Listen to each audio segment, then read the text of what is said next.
Ćao svima, danas radimo unboxing i prvi pogled na kućište Thermaltake Commander MCA2.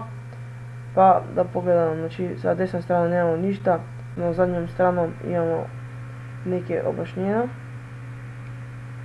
Znači možete pročitati gdje može strane kuler, koja je veličina i tako to.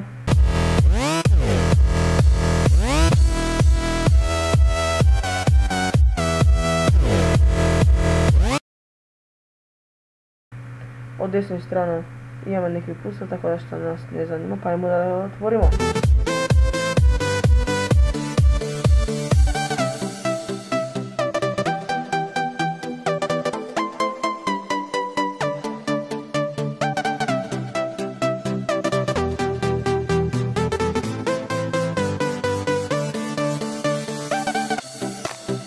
Znači evo ga kućište, vidite lijepo izgleda.